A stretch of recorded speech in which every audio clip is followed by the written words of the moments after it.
Alright fellas, so let's go ahead and jump right into the build real quick. Oh, let me not stop sliding. Okay, so this is the do-it-all Flak build, right? Now, obviously, basically the way this is why I'm calling it do-it-all is because I literally use this exact Flak build for literally every piece of content inside this game, except for whenever I'm burning through the takedown with a Gamma Burst anointed weapon.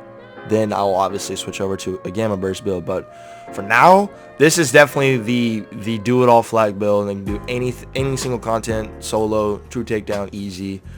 You do fadeaway version, you can do Rakk version. I show two footages. I showed 2 kills of me doing the takedown, the true takedown on both Rakk attack build and a fadeaway build. So with that being said, let's go ahead and actually get into the skill tree, which is going to be pretty important, obviously. So when I say do it all, right, there's literally no respecking. Whenever I did the fadeaway build, I literally just did this, boom, and then when I switched over to the Rakks, I did this. That's all I did.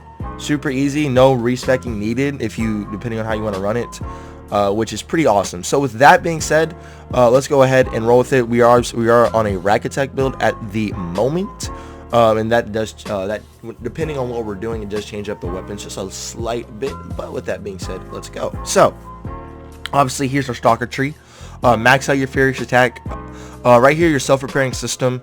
Depending if you want the extra bit of health regen for the 6% max health and the 0.3% of regen to max this out, you can. But I've found that while doing something like this, especially for like trying to get your fadeaway up, Eager to Impress is very nice, especially when you're mobbing and you're using something like a Brainstormer. You'll have your fadeaway literally up 24/7.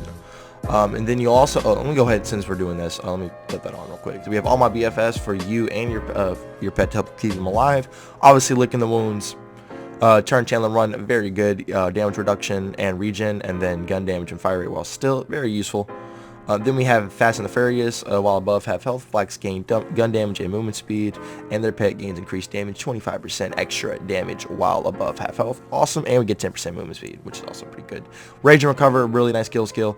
After killing an enemy, Flak and Flak's pet regenerate health for a few seconds, 8% over 3 seconds, and combined for a max of 24%, which is pretty solid. Then obviously we have the power inside.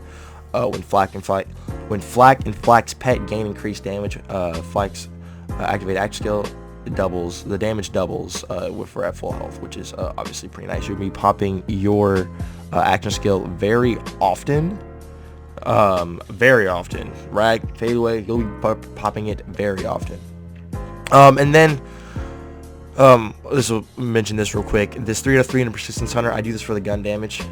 Very nice. And then the action skill duration, generally on the fadeaway, this could be useful, but with until they're dead, it's really not too useful. But I like to do this for the extra gun damage, and the action skill duration for that can help a little bit, but mostly for the gun damage. All right, the hunter tree. So once again, this involves no respecking at all. Also, quick side note, our pet does stay the same throughout both fadeaway or Rakk. Just want to point that out. I use the Aspiring Scorcher for both. It's like having the extra 10% elemental damage and the little bit of health regen. Really nice. So we have Leave No Trace, obviously. Interplanetary Stalker, another kill skill, very helpful for stacking gun damage. And then we stack, damage against robots, humans, all types of good stuff. Dude, the Interplanetary Stalker is just really good overall.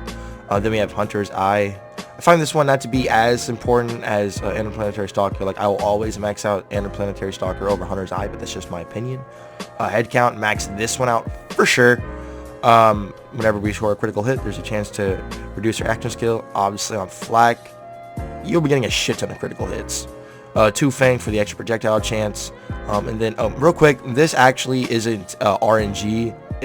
This is like, it has a set formula. Like, I think it's every 3 or so. If you have it fully max, I think it's like every 3 or something like that.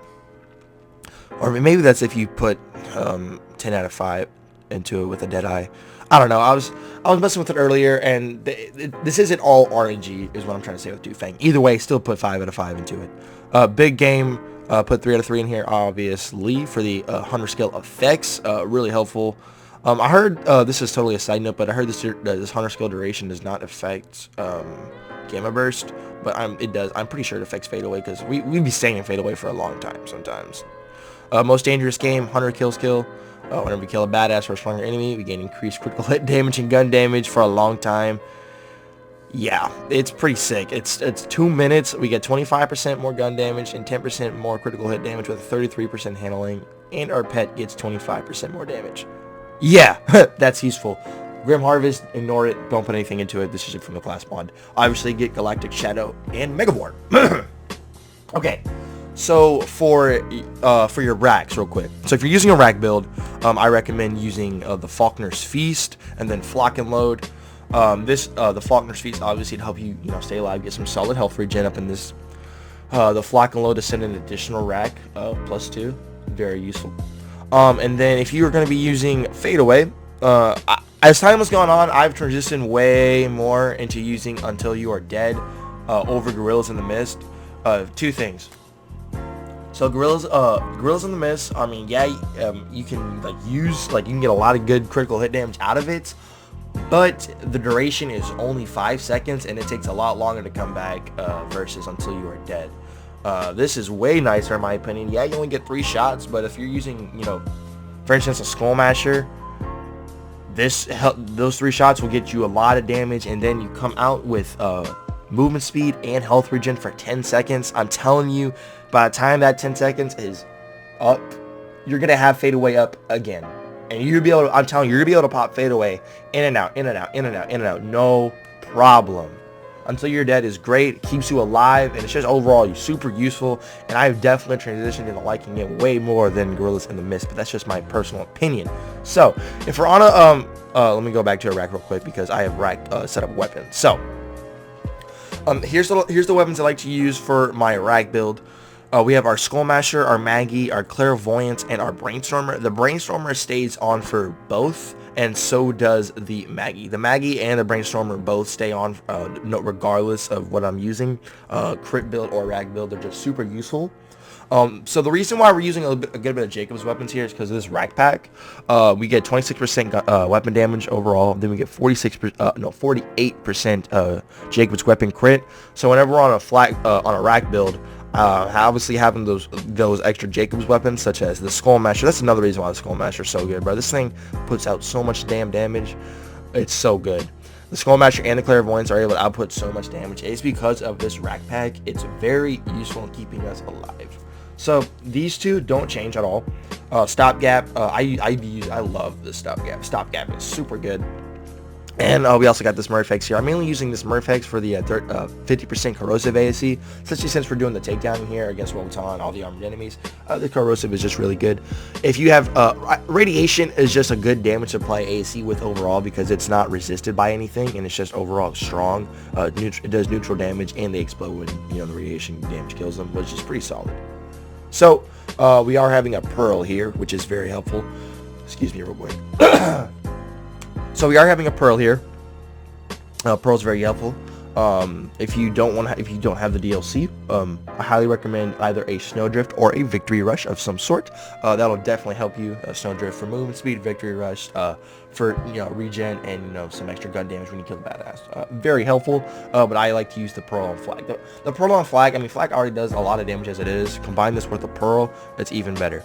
Also, if you have a cloning maddening tracker as a grenade, that would work really well, but mainly get it, make sure your grenade and your shield have ASCs. That's the main point, because with Flak, with Fade Away, and Rakk, you're going to have your ASCs probably basically like 80 to 90% of the time. Just need to point that out.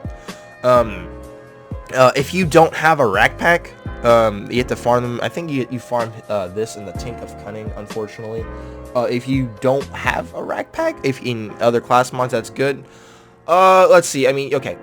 You basically what you want to look at your class mods, bro. Just make sure they have, the 3 good perks right here.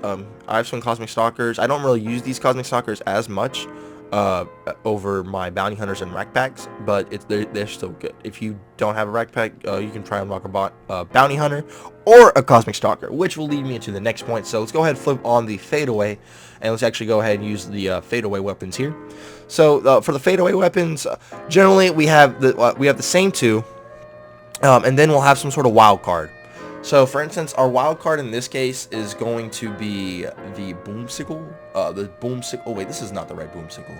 Hold on. I have 2 Boomsicles. Yeah, here's the right Boomsicle that I'm talking about, right? And let me actually put on the bounty hunter, the amazing bounty hunter. So generally we'll have this boomsicle. Obviously, for those who don't know, the boomsicle obviously is an amazing shotgun, super helpful, especially when it's a boom prefix. The boom prefix is the best one you can get. The wild card here, this Lucian's Call, disgusting, right? Super good. Consec hits, I mean, this thing puts out loads of damage combined with the ASCs, bro. You'll be able to do a lot. Now, since we are on a fadeaway, sometimes I don't like to use a Lucian's Call on fadeaway as much on Rakks. So what we'll do sometimes, this Lucky 7 is really good. Where's it at? Obviously, this puppy right here. Our Consec hits times 21 stagecoach. This probably going in fadeaway does so much damage, like quick outburst of damage. It's insane. It's disgusting. Combine that with our bounty hunter of this sort, we have 28% weapon damage and 35% shotgun damage. That is part of why we loaded up on the shotgun damage. Now, something I should note: whenever we did the takedown earlier in the video, I did not have this bounty hunter equipped. I had this stack bot on, right?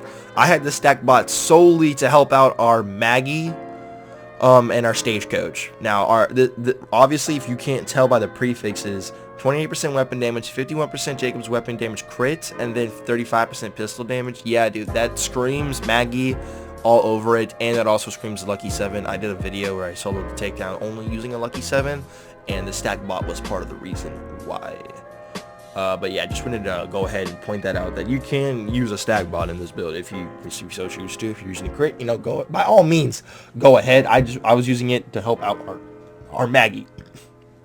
But bounty hunter still works really freaking well in here. Jacob's weapon crit, 28% weapon damage.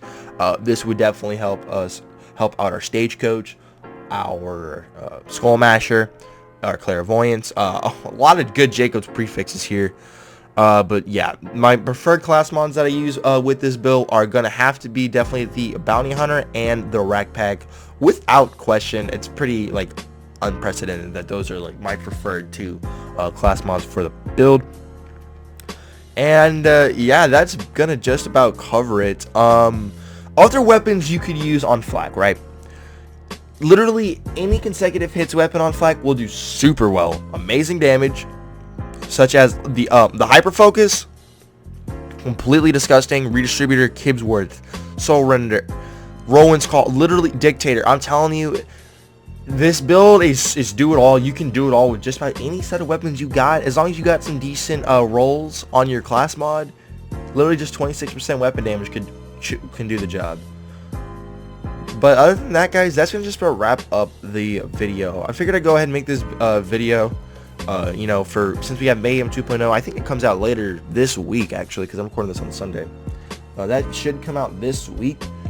And this build is definitely Mayhem 2.0 already. Once again, this is my do-it-all Flak build. I use this Flak build literally for everything: farming, mobbing, slaughter shaft, takedowns, solos, true takedowns. Obviously, the recent videos that I've been doing with the consistent, like the one gun only Malawan solos, those are all being done on this exact same build. I don't respect. The only time I respect for those videos if the weapon I'm using has a gamma burst anointment. That's literally the only time. Other than that though, guys, that is gonna just wrap up the video. Hope you all did enjoy my Mayhem 2.0 ready do it all Flak Rakk attack / fadeaway crit build. It's really good, really awesome. And yeah, hope you enjoyed the video. My name's Kree, and I'll see y'all in the next one, fellas. Peace out, y'all.